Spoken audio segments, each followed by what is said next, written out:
Bună ziua, stimați telespectatori! Vă invităm la nouă ediție a emisiunii noastre Fețele nevăzute ale istoriei. Ne propunem de azi începând și pentru câteva din emisiunile viitoare să abordăm un subiect extrem de sensibil din istoria României. În luna mai se vor împlini 200 de ani de la pierderea Basarabiei, adică de fapt de la ocuparea Basarabiei de către Rusia țaristă în 1812, deci iată 1812-2012, și dorim să vă aducem în atenție acest subiect extrem de sensibil al istoriei României, cu atât mai mult cu cât problema Basarabiei, de altfel și problema Bucovinei, ca și a Cadilaterului, cele care odată pe vremuri, în 1918, prin unirea lor cu România, formau România Mare, nu au fost subiect de discuție zeci de ani din cauza faptului că în relația cu Uniunea Sovietică de mai târziu, subiectul Basarabiei și al Bucovinei a devenit un subiect tabu, iar subiectul Cadilaterului un subiect aproape total uitat. Sigur că despre Basarabia vom discuta mai pe larg în contextul în care vom dori să abordăm în emisiunile următoare, sigur, situația Basarabiei în ansamblu, ce s-a întâmplat cu acest teritoriu și, mai ales, în acest context, și relațiile româno-ruse de-a lungul epocii moderne și contemporane, relații definitorii pentru vecinătatea noastră cu Rusia la un moment dat, care au fost când pașnice, când tensionate, când marcate de suspiciuni și mai ales marcate de uriașe semne de întrebare pe care le avem referitor nu numai la nu numai la teritoriul Basarabiei, nu numai la teritoriul Bucovinei după 1940, ci și la tezaurul României, care a fost dus în timpul primului război mondial și nemai recuperat niciodată de către România. Despre Basarabia și despre întreg acest context istoric pentru care se împlinesc 200 de ani, l-am invitat pe domnul Viorel Ciobanu ca împreună cu mine, pe parcursul mai multor emisiuni, să dezbatem acest subiect și relațiile româno-ruse. Bine ați venit, estimate coleg! Bună ziua și bine v-am găsit! Trebuie să spunem, deci, că foarte pe scurt, așa, înainte ca să dezbată colegul meu pe larg problemele legate de întreaga perspectiva relațiilor româno-ruse din epoca modernă și contemporană, că situația Basarabiei, într-o scurtă istorioară, care va fi dezvoltată după aceea cu argumente și pe baza documentelor și pe baza bibliografiei pe care am parcurs-o amândoi, s-a prezentat cam așa. În 1812 ea a fost ocupată de către Rusia țaristă, apoi în 1856 la congresul de la Paris, congresul de pace, care punea capăt războiului Crimeei, o parte a sudului Basarabiei a reintrat înapoi în ținutul Moldovei și în contextul în care se punea problema unirii principatelor, sigur că a fost un mare succes obținut și de către țările române. Apoi, în 1867, izbucnește ceea ce noi numim războiul de independență, războiul ruso-româno-turc, în care armata română participă alături de armata rusă și v-am evocat momentele în care s-au petrecut în timpul acestui război și de asemenea v-am vorbit și despre Congresul de Pace de la Berlin. Acolo se petrece o nouă tensionare a relațiilor româno-ruse, iar sudul Basarabiei este din nou reintegrat Rusiei țariste și sigur cu o uriașă de atunci suspiciune și cu un uriaș sentiment rusofob în special al moldovenilor, dar politicienilor moldoveni, față de ceea ce făcuse Rusia. După 1917, problema Basarabiei s-a reluat într-un alt context, în contextul Revoluției rusești, Revoluției bolșevice, pe baza faptului că Lenin, și am evocat acest lucru într-una din emisiunile noastre, a dat 3 decrete: decretul asupra pământului, decretul asupra păcii și decretul asupra autodeterminării popoarelor, determinând la rândul ei succesul Revoluției bolșevice în războiul pe care l-a purtat, războiul civil între Armata Roșie și Armata Albă, dar ceea ce era important pentru noi, că pe baza acestui ultim decret, în sfatul țării a hotărât ca Basarabia să se unească cu România. Iată un nou moment al istoriei complicate a Basarabiei. Începe perioada 1918-1940, perioada în care Basarabia este integrată României și face parte din ea, dar niciodată acest fapt recunoscut de către Uniunea Sovietică, cu toate tatonările diplomatice din timpul perioadei interbelice. Ba mai mult decât atât, s-a creat un stat fantomă, Republica Sovietică Socialistă Moldovenească, la granițele României, s-au încercat diverse diversiuni, cum a fost cea de la Tatar Bunar din 1924, s-a inițiat ideea că România este un stat imperialist creat în urma primului război mondial, prin urmare teritoriile din urma păcii de la Paris din 1918 ar trebui să se desprindă de România. Iată deci o situație extrem de complexă. Nici autoritățile nu au acționat destul de convingător în privința integrării Basarabiei la teritoriul României, la țara mamă, astfel încât multe acuzații politice, printre care și Iuliu Maniu le aduce diverselor guverne anterioare, spunând că au dus o politică neprielnică pentru Basarabia și care nu a reușit să ducă la integrarea acestui teritoriu. Urmează apoi ultimatumul din 1940, dat de către Uniunea Sovietică, ultimatum în fața căreia România trebuie să cedeze, nu este pregătită de un război cu Uniunea Sovietică, nu este pregătită nici de un atac din partea Ungariei sau Bulgariei, care se profilau în momentul în care ar fi putut exista o împotrivire din partea României, și astfel încât teritoriul Basarabiei, de data aceasta prin voința lui Stalin, și teritoriul Bucovinei și nordul Bucovinei, ținutul Herței, trec în mâinile Uniunii Sovietice. Această trecere este, să spunem, temporară până în 1941, când noul venit conducător în fruntea României, este vorba de generalul și mai târziu mareșalul Ion Antonescu, se hotărăște să participe alături de Germania la războiul antisovietic declanșat în vara anului 1941. Și una din principalele operațiuni pe care iarăși am evocat-o în emisiunile noastre, celebrul ordin dat oștirii române Ostaș Bordon Treceți Prutul, a determinat intrarea României în război și ocuparea sau eliberarea teritoriului Basarabiei, Bucovinei, a ținutului Herței. Sigur că războiul nu ne-a fost favorabil și cunoașteți foarte bine că în 1944, la 23 august, România întoarce armele împotriva Germaniei, se alătură aliaților occidentali, participă la a doua fază a războiului, de data aceasta împotriva Germaniei hitleriste, participă la victoria împotriva acesteia, dar Congresul de Pace de la Paris din 1946-47 ne este total defavorabil, astfel încât România nu numai că nu îi se recunoaște co-beligeranța, dar România este considerată un stat înfrânt. Ea intră în sfera de influență a Uniunii Sovietice și de atunci încolo problema Basarabiei nu se mai discută sau se discută, să spunem, fragmentar și din când în când este scoasă și în epoca comunistă, la iveală, mai ales în perioada tensionării relațiilor dintre Nicolae Ceaușescu și Mihail Gorbaciov, când se ridică din nou problema Basarabiei. Cert este că în momentul de față avem de a face cu România și cu un stat românesc la estul nostru, este vorba de Republica Moldova. Sigur că lucrurile, dacă am fi să vorbim, așa cum foarte bine a pus problema și academicianul Giurescu într-o emisiune, Dinu Giurescu, este o realitate care trebuie să o acceptăm în acest moment, că ea există, e vorba de România și de Republica Moldova, cu relații cât mai bune, cu relații cât mai tensionate în funcție de guvernele de la Chișinău, dar în același timp trebuie să spunem că abordarea în acest context european este cu totul diferită decât abordarea în contextul în care lucrurile se petreceau în 1918.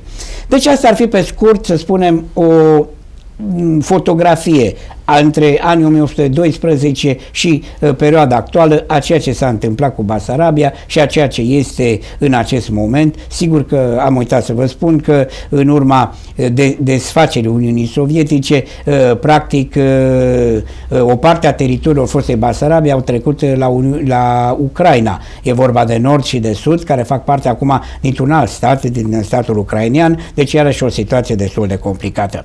Sigur că aceasta a fost, cum spuneam, o scurtă radiografie a ceea ce s-a întâmplat în decursul celor 200 de ani și acum, făcând această radiografie, să intrăm de fapt în fondul problemei și să-l rog pe colegul meu să vedem de unde au început relațiile româno-ruse, cum și când s-a apropiat Rusia de teritoriul Moldovei în epoca modernă și, după care, pe pași istorici, să vedem cum s-a ajuns la 1812. Da. La finalul secolului al XVII-lea se declanșează criza orientală, la 1683, când Imperiul Otoman încearcă să cucerească Viena. Nu reușește, pentru că la Viena, în 1683, de partea austriecilor se află regele polonez Jan Sobieski și are loc reculul otoman.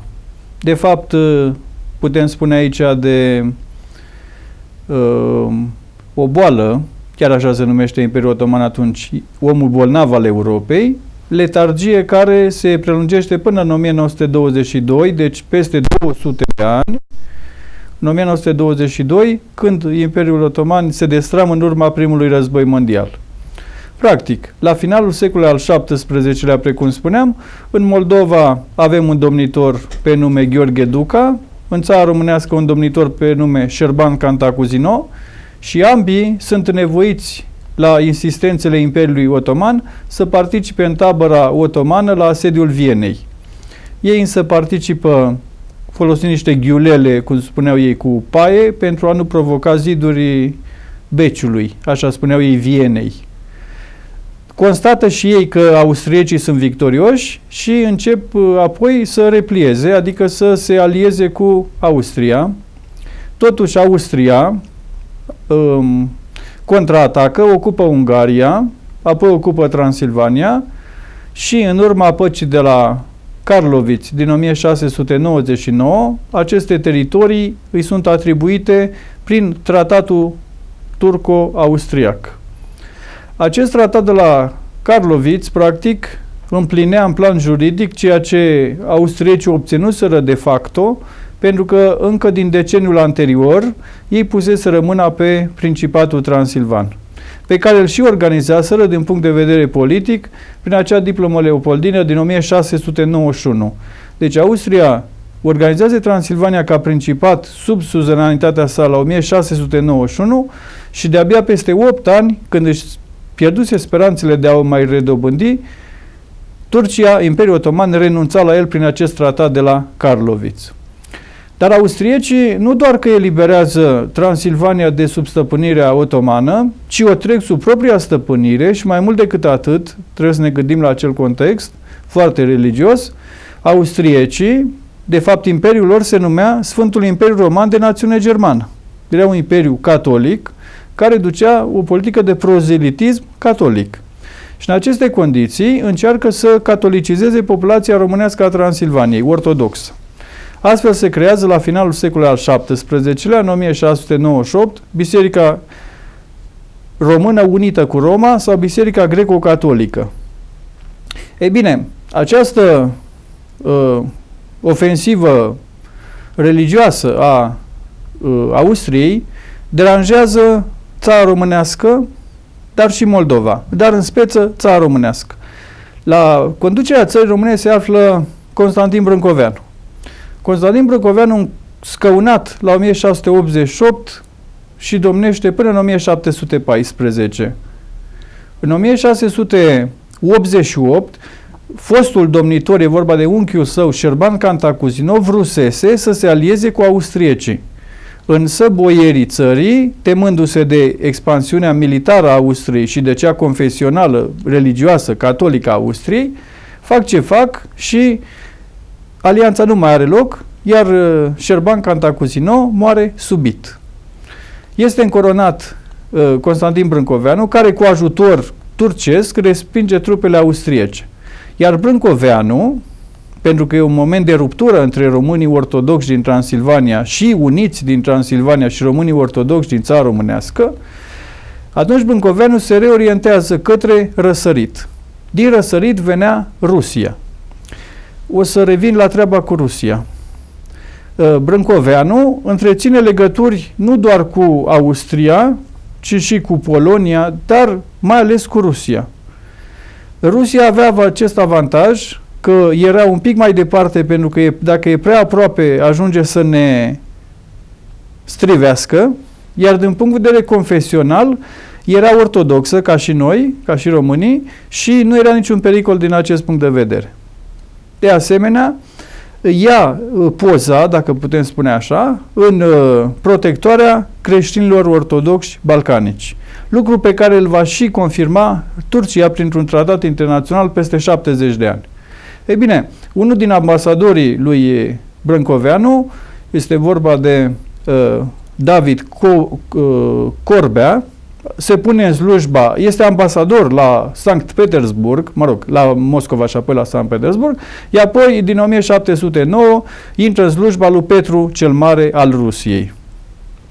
Știind că domnitorul țării românești, Constantin Brâncoveanu, este aliat cu rușii, simțind acest lucru, în 1710, sultanul îl numește domn în Moldova pe Dimitrie Cantemir, celebrul cărturar, primul academician al nostru, care a scris Descripția Moldaviei și foarte multe alte cărți. I-a priit pribegia în Rusia, pentru că n-a domnit decât un an și a scris numeroase cărți care fac referiri la romanitatea românilor, sigur, și la legături și la toate cele. În schimb, studiile și le face la Poarta Otomană, la Istanbul, la fel și fratele său Antioch Cantemir. Da. Ei sunt fiii lui Constantin Cantemir, un nefericit, domn, zic eu, el era analfabet, nu știa scrie și citi, și săvârșește un păcat, acela al uciderii lui cărturarului Miron Costin. Da. Deci cât timp fusese domnitor în Moldova bătrânul Constantin Cantemir, fiul său Dimitrie Cantemir este ținut ostatic la Constantinopole. El nu stă acolo într-un beci, ci frecventează cele mai celebre academii și școli de acolo. Este un poliglot care știe limbi nenumărate, fie clasice, fie în uz, persană, turcă, arabă, rusă, germană, franceză, plus latină, greacă, slavonă și toate cele. Așa. Și istoricii își pun problema că, de fapt, în 1710 acest Dimitrie Cantemir al Moldovei a primit scaunul pentru că vechiul domn, care trebuia să fie un fanariot, putem spune, adică un grec fanariot, nu avea suma necesară. Alți istorici spun că, de fapt, Dimitrie Cantemir a fost înscăunat la insistențele hanului de Crimea. De fapt, dacă urmărim un pic numele lui Cantemir, este un nume tătărăsc. Bun.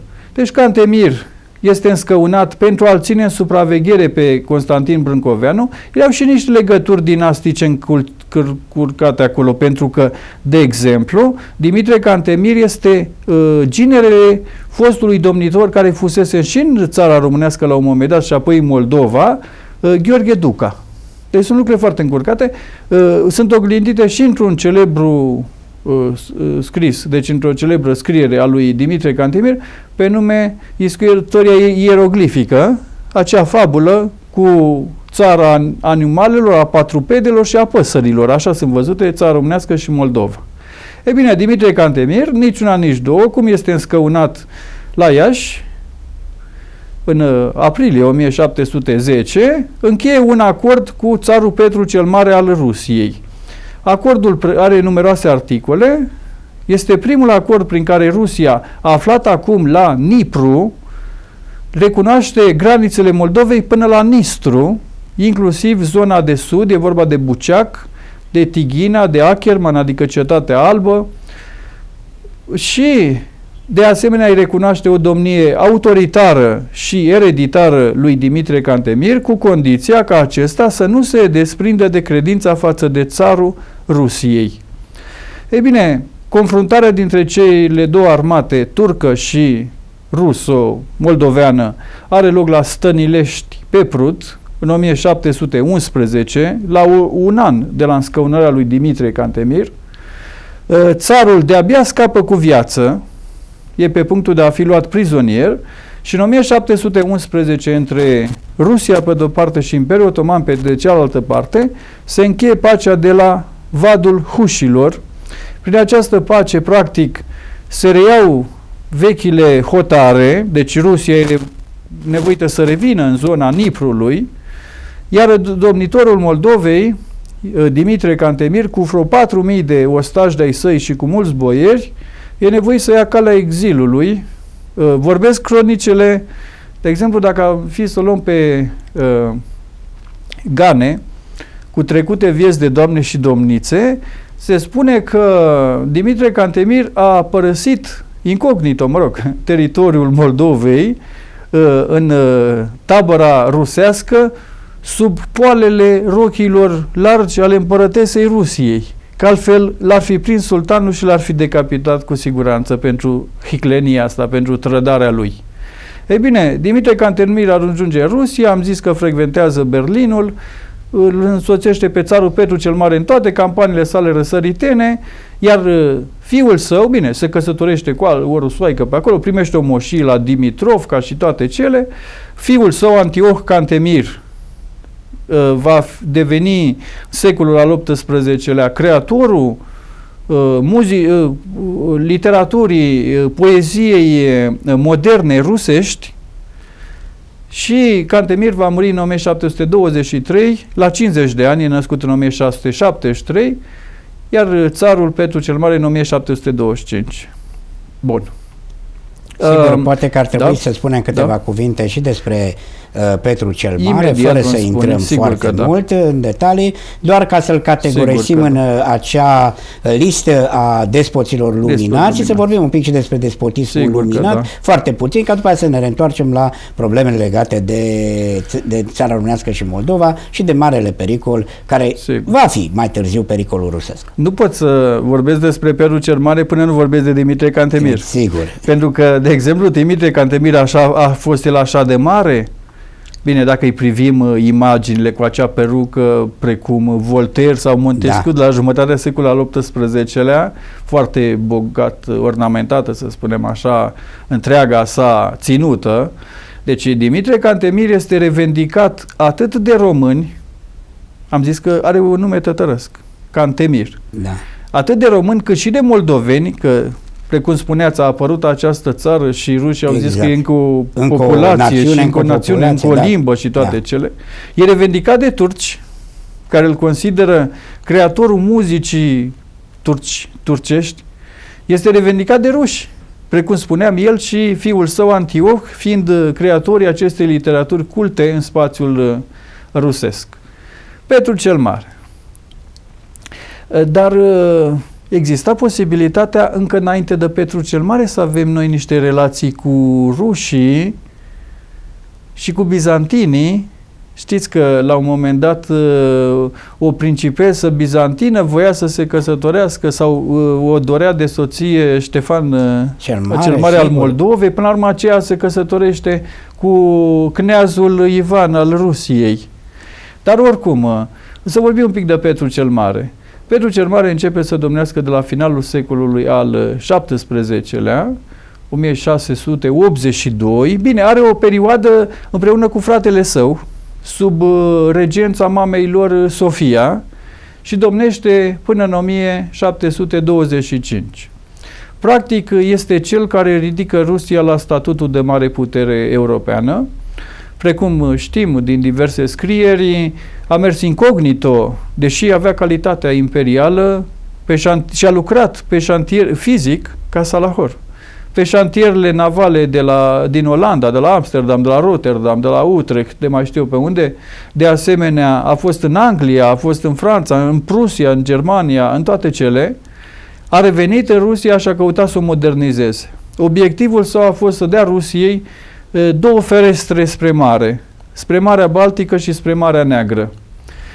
Petru cel Mare a făcut un amplu program de modernizare a țării, a constatat că în partea de nord-est a Rusiei există o zonă propice și când a ocupat-o de la suedezi, că suedezii aveau atunci Marea Baltică, lacul lor, cum se spunea, au început să construiască pe malurile râului Neva Sankt Petersburgul, i-au pus temeliile la 1703 și l-au inaugurat în 1712, deci acum 300 de ani.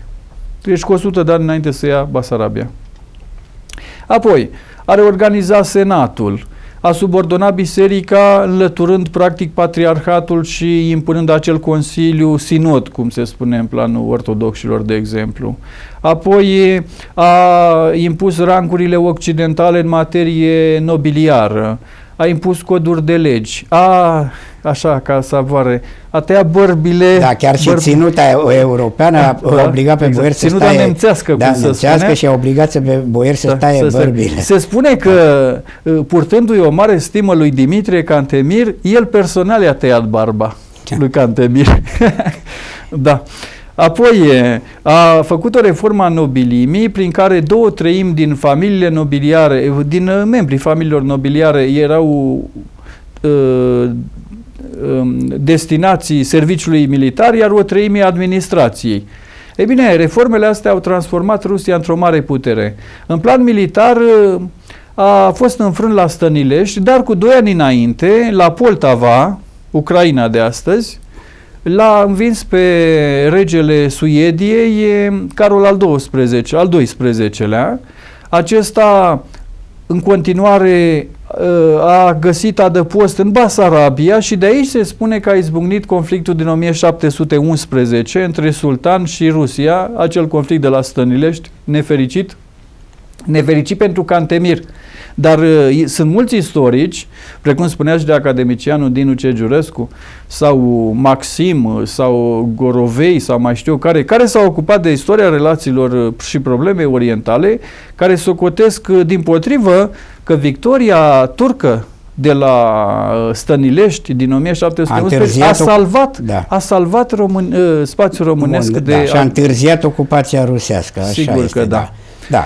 După moartea lui Petru cel Mare, care, în afară de aceste măsuri în plan politic, economic, academii de tot felul, în plan cultural, în plan militar, flota rusă, iarăși armata terestră și toate cele, după moartea sa în 1725 a urmat soția sa vreo 2 ani, dar și ea a avut o domnie foarte slabă pentru că a fost practic manipulată de către favoriții săi. Apoi a urmat o cumnată de-a lui Petru cel Mare, apoi fiica sa, Ivanovna, și în cele din urmă, după ce a fost o domnie a unui nefericit Pavel I, dacă nu mă înșel, până la 1761, din 1762 urmează nemțoaica de adopție, principesa Sofia de Anhalt, încoronată în 1762 și domnește până în 1796 sub numele de Ecaterina a II sau Ecaterina cea Mare. Și aceasta este o reprezentantă a iluminismului, adică a înnoirii, dar de fapt a iluminismului în sensul preconizat de Voltaire și nu de Rousseau sau de Montesquieu, adică a despotismului iluminat. De fapt, acele decenii au fost o perioadă de secol XVIII foarte propice pentru cultură și pentru acești despoți luminați.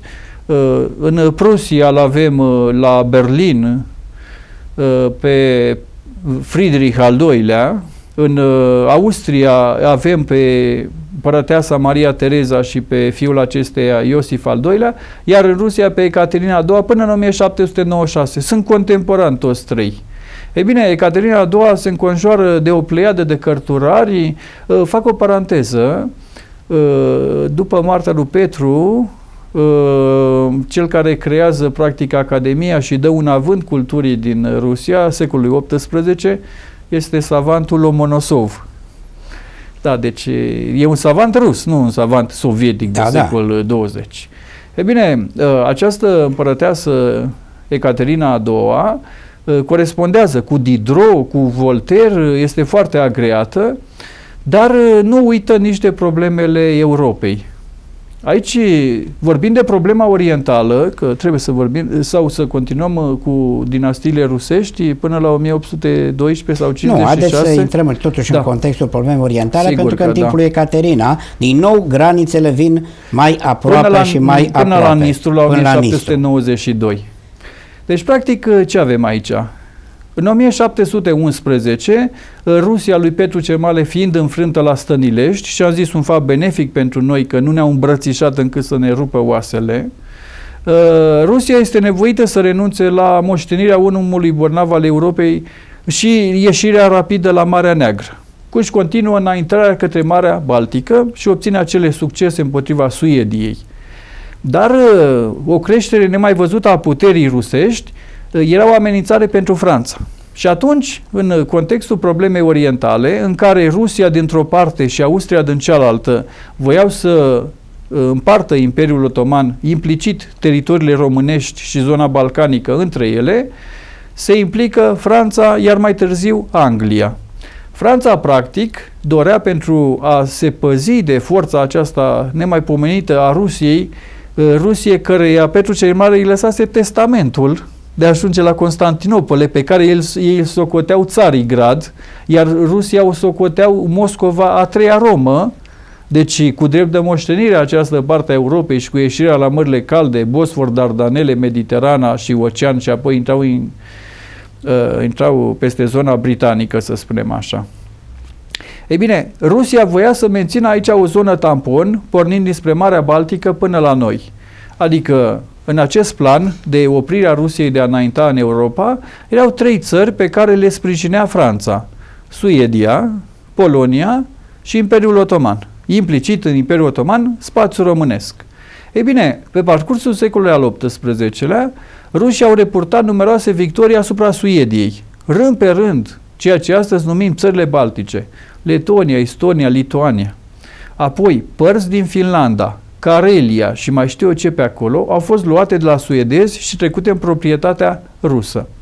Apoi, pe același parcurs al secolului al XVIII-lea, Imperiul Rus, fac o paranteză, printre multe reforme și lucruri bune făcute de Petru cel Mare, l-a mai făcut ceva.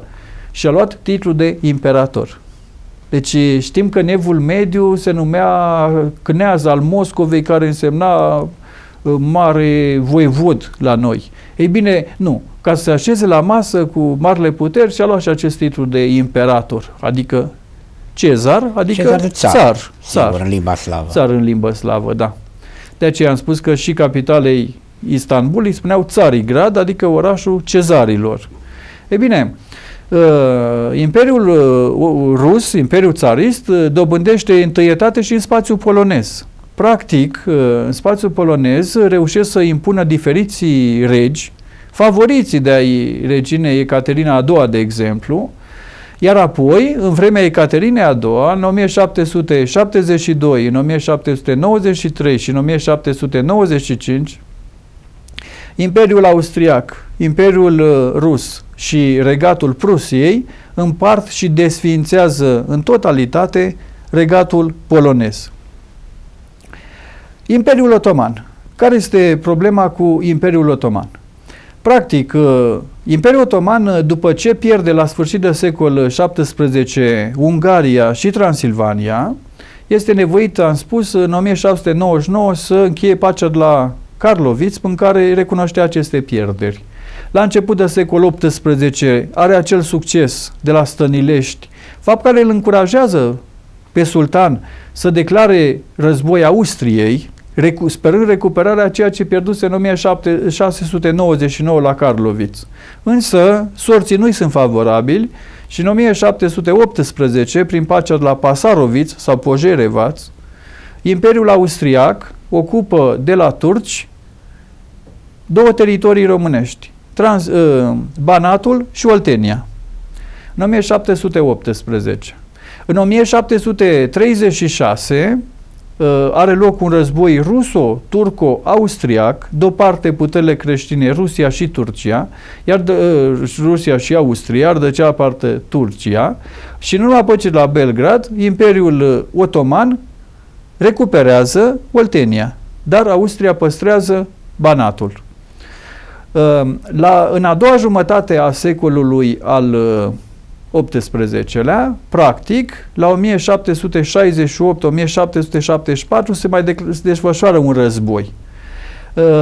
Războiul acela, până la urmă, e mediat de puterile occidentale. E un război între ruși și turci. Este mediat de puterile occidentale și, necăzându-se de acord ca rușii să ocupe în totalitate principatele dunărene, Moldova și țara românească, la îndemnul lui Friedrich al II-lea al Prusiei, se acceptă prima împărțire a Poloniei la 1772. Deci, prima împărțire a Poloniei este legată de încercarea de dominare a acestui spațiu românesc. În legătură cu spațiul românesc, Ecaterina a II, de exemplu, tot în acea perioadă, deceniile 7-8, început de 9 ale secolului al XVIII-lea, deci 1770, 1780, 80 un pic, Ecaterina a II a Rusiei preconiza două planuri. Un plan bizantin, de refacerea Imperiului Bizantin cu capitala Constantinopole, deci alungarea turcilor în Asia și în Africa, și evident ca pe marele Bosforului să fie un principe creștin înfeudat Rusiei, adică un protectorat rus pe Bosfor și Dardanele, ceea ce nemulțumea puterile occidentale. Și de asemenea planul dacic, adică asta și în urma memoriilor boierești adresate de boierii de la Iași, de la București, deci din Principatul Moldovei și a țării românești, de crearea unui stat tampon între ruși, austrieci și turci. Nu se ajunge la nicio înțelegere, pentru că, de fapt, puterile occidentale conștientizează și ele faptul că rușii numai formal voiau un stat independent tampon aici. Ca exemplu, trebuie să dăm aici, Hanatul Crimeii. Deci Hanatul tătar al Crimeii a devenit independent grație presiunilor pe care Rusia Ecaterina a II le-a dus la adresa Turciei și peste câțiva ani Hanatul Crimeii a devenit provincie rusească. Deci această trecere de la independență la provincie rusească era foarte periculoasă pentru noi. Și nu voiam să urmăm exemplul Transilvaniei, care schimbase jugul turcesc cu jugul austriac.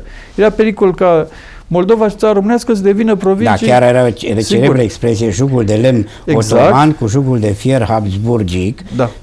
O celebră expresie în epocă, dar până la urmă o realitate, de fapt, care această expresie a provenit dintr-o realitate și mai ales că Imperiul Habsburgic, deși un imperiu cu ordine germană, da, a adus și totuși și măsuri mult mai dure decât Imperiul Otoman, care lăsase Principatului o destul de largă autonomie și destul de larg drept de mișcare în perioada în care a fost sub suzeranitate otomană. Da, se vorbește că acea ocupație de 21 de ani, din 1718 de la Pasaroviț până 1739 la Belgrad, a Olteniei, ar fi nemulțumit boierimea olteană, care nu voia o atât de strictă supraveghere, pentru că austriecii începuseră să facă conscripții, să facă recensăminte, să stabilească fiecare cât are de plătit și toate cele. Ori lucrurile astea nu prea plac aici, în zona asta balcanică, să spunem așa. Pe de altă parte,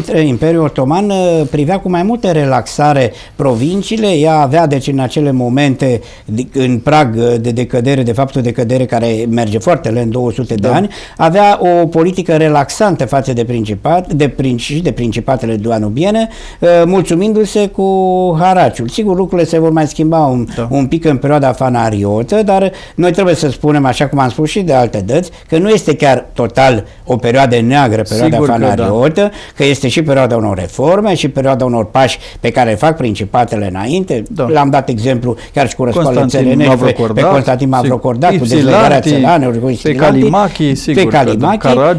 pe Caragea și pe ceilalți. În celălalt sens, sigur că Anglia și Franța, vedem că de data aceasta problemele confesionale sunt mult mai mici, pentru Sigur că noi că ne da, raportăm la probleme este. politice, nu la probleme confesionale. Franța și Anglia nu sunt interesate Sigur. că Imperiul Otoman este un imperiu cu credință Dar musulmană. aceste lucruri porniseră din secolul XVI. Trebuie să ne gândim că Franța atunci a lui Francisc I, Chiar încheiase un tratat cu Imperiul Otoman. Suleiman Magnificul, exact, canonic, legiuitorul, tocmai pentru a ține în frâu Marele Imperiu. Observăm că în fond problemele Habsburg. politice Sigur. sunt deasupra problemelor confesionale, iar marele pericol al ocupării strâmtorilor Bosfor și Dardanele de către Rusia era mult mai importantă pentru Anglia și Franța decât ideea confesională a unei lumi creștine, așa cum fusese în perioada Marilor Cruciade. Da. Totuși vreau să revin la acest război de la 1768-1774. E încheiat prin pacea ruso-turcă de la Kuchuk-Kainarji. Practic, dacă până la 1774, deci de la 1711, când se impusese regimul fanariot în Moldova prin Nicolae Mavrocordat, la 1716, când fusese impus regimul fanariot în țara românească prin același Nicolae Mavrocordat. Vedem o caracteristică aici a regimului fanariot, mutarea domnitorilor greși de origine dintr-o țară în alta. Această perioadă de la 1711 la 1768-74 este foarte dură pentru spațiul românesc și sunt niște trăsături care continuă perioada anterioară, dar sunt și niște lucruri diferite. Ca perioada anterioară urmare, constatăm menținerea autonomiei, totuși este o foarte mare știrbire a acestei autonomii.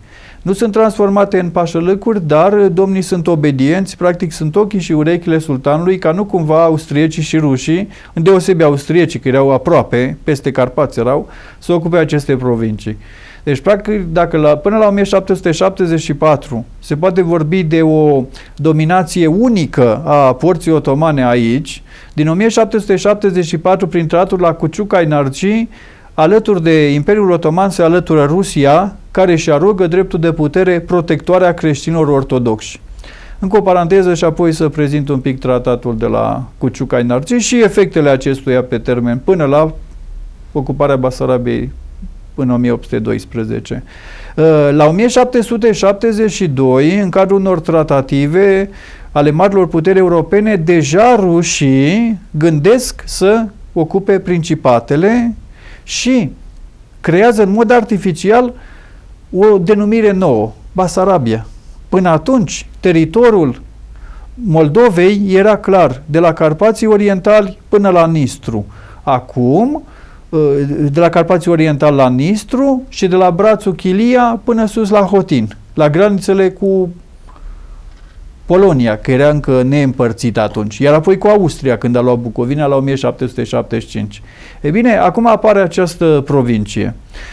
Constatăm pe tot parcursul finalului de secol XVIII, început de 19 până la pacea de la 1812 de la București, că rușii nu sunt chiar consecvenți și în multe tratate internaționale acceptă că sunt două provincii, țara românească și Moldova, în altele mai inventează această a treia provincie, că ar fi Basarabia.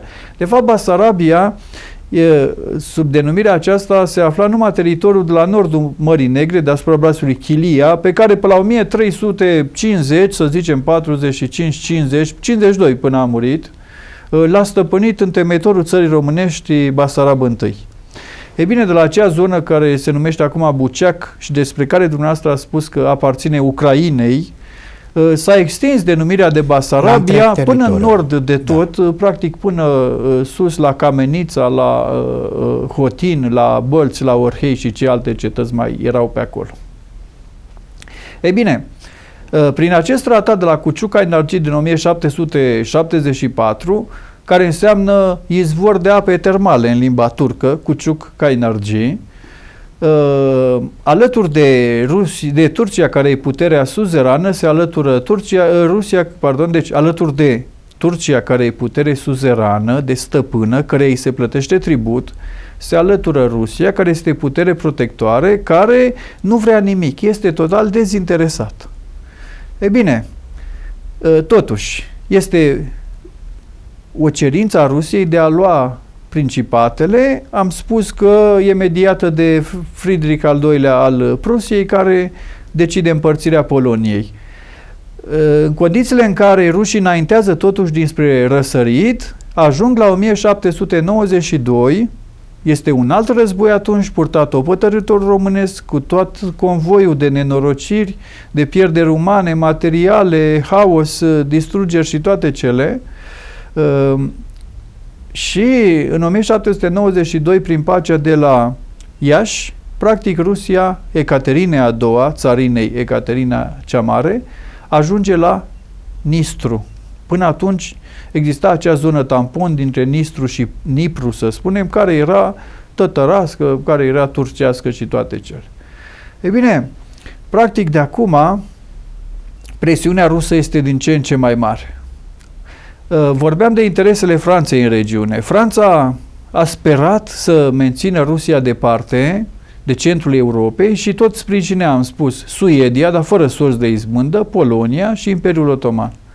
Ei bine, Polonia a avut o soartă crudă și în 1772 a fost pentru prima dată împărțită între cei trei, în 1793 pentru a doua oară, iar în 1794, nemai putând suporta, sub conducerea lui Kosciuszko, Tadeusz Kosciuszko, polonezii s-au revoltat sperând că își vor reface patria, au fost înnăbușiți în sânge acea revoltă a lor și în 1795, practic, Polonia a dispărut. Pentru prima dată, secolul XVIII, va fi iarăși la începutul celui de-al doilea război mondial încă o împărțire.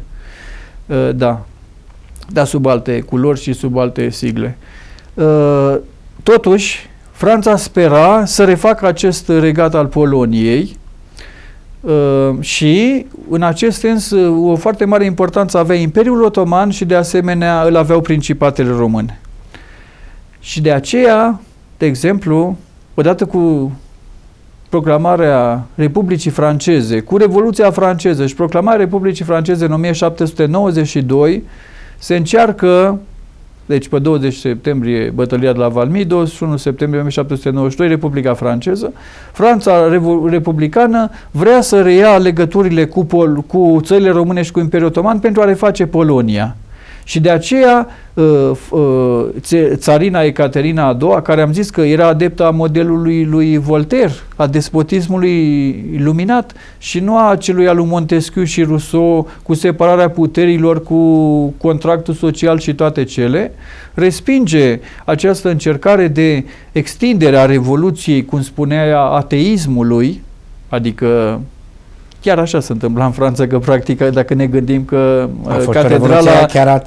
catedrala Notre-Dame devenise templul rațiunii, săptămâna de la Dumnezeu dispăruse și fusese împărțită luna în 3 perioade de câte 10 zile și 9000 de preoți fuseseră în Franța revoluționară, înnecați sau duși în Madagascar sau mai știm noi pe unde. Există deja o viziune total diferită a modului în care s-a desfășurat Revoluția franceză față de cum am învățat-o noi tipic și chiar nu de mult a apărut o lucrare foarte interesantă intitulată Cartea Neagră a Revoluției franceze, în care arată lucrurile și într-o altă modalitate decât au fost învățate în stilul clasic, adică a fost o revoluție cu simbolul libertate, egalitate, fraternitate, dar a dus și foarte multă barbarie, foarte mult sânge, regiuni întregi au fost exterminate și, de ce n-am spune, a fost până la urmă luat un model de bolșevici în 1917 în Marea Teroare, pe care au introdus-o și ei, a fost Marea Teroare franceză, a ghilotinei și a lui Robespierre, Danton și ceilalți, a fost introdusă cam tot sub această idee și Marea Teroare. Practic, Revoluția franceză, iată, are și aspectele ei pozitive, dar practic și o serie de aspecte negative și încă o dată este de remarcat această carte pe care o recomand telespectatorilor să o citească, Cartea Neagră a Revoluției franceze. Da, în numele libertății și a unor idealuri extraordinare s-au făcut crime abominabile și apropo de ce spuneați dacă ne gândim la provincia Vandea. Sigur că da. Adică au fost, bine, acolo a fost și o școală regalistă. Da, dar înăbușită cu asemenea cruzime de nemai întâlnit. Da, e vorba de acei sanculoți, adică purtători de pantaloni scurți, că asta înseamnă sanculoți. Ei bine, apropo de ce spuneați cu această tiranie, în perioada comunistă, tot așa, nu mai știu care un reprezentant al intelectualității care a trebuit să facă închisoare, când a ieșit de la închisoare, a fost întrebat: ai văzut ce realizări avem? Și el a spus: da, dar cu ce preț? Da. Bun. Deci revenim un pic la final de secol al 18, al 18-lea,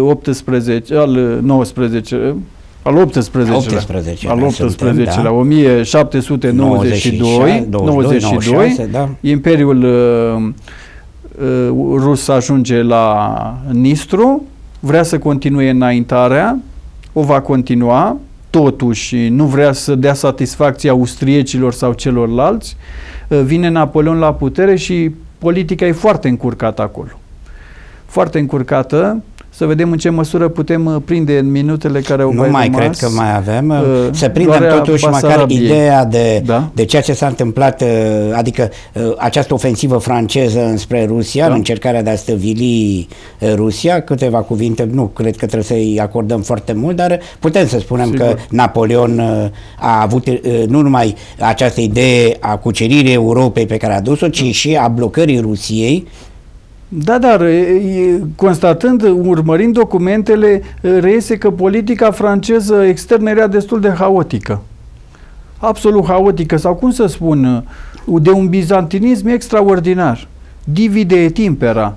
Practic, dacă până atunci căuta să blocheze Rusia sau să preia teritorii, deci, să blocheze Rusia, sprijinea Turcia. Apoi va ataca Turcia, sprijini Rusia și încheiind acorduri cu Rusia împotriva Angliei, iar Anglia cu Prusia, iar Prusia cu Austria.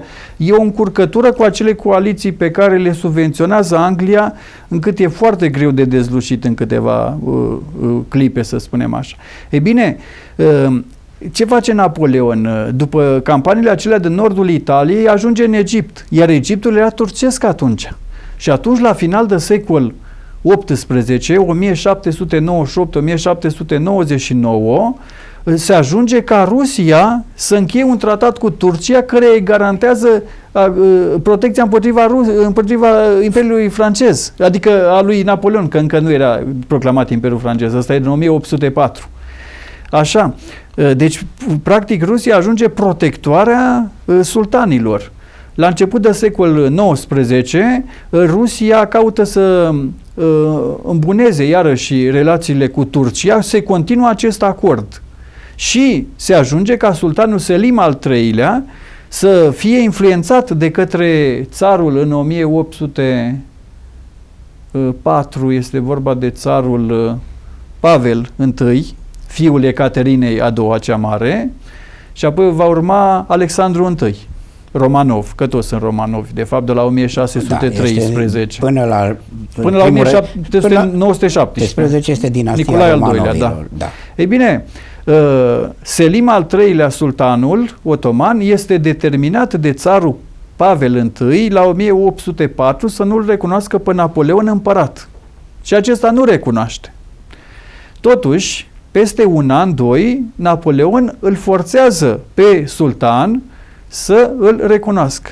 De fapt, era și forța sultanul Selim al III-lea, pentru că în decembrie 1805 Napoleon își dătuse măsura forței sale cu soarele de la Austerlitz, cu bătălia celor trei împărați, pe 2 decembrie, exact când se împlinea un an de când fusese proclamat împărat al francezilor.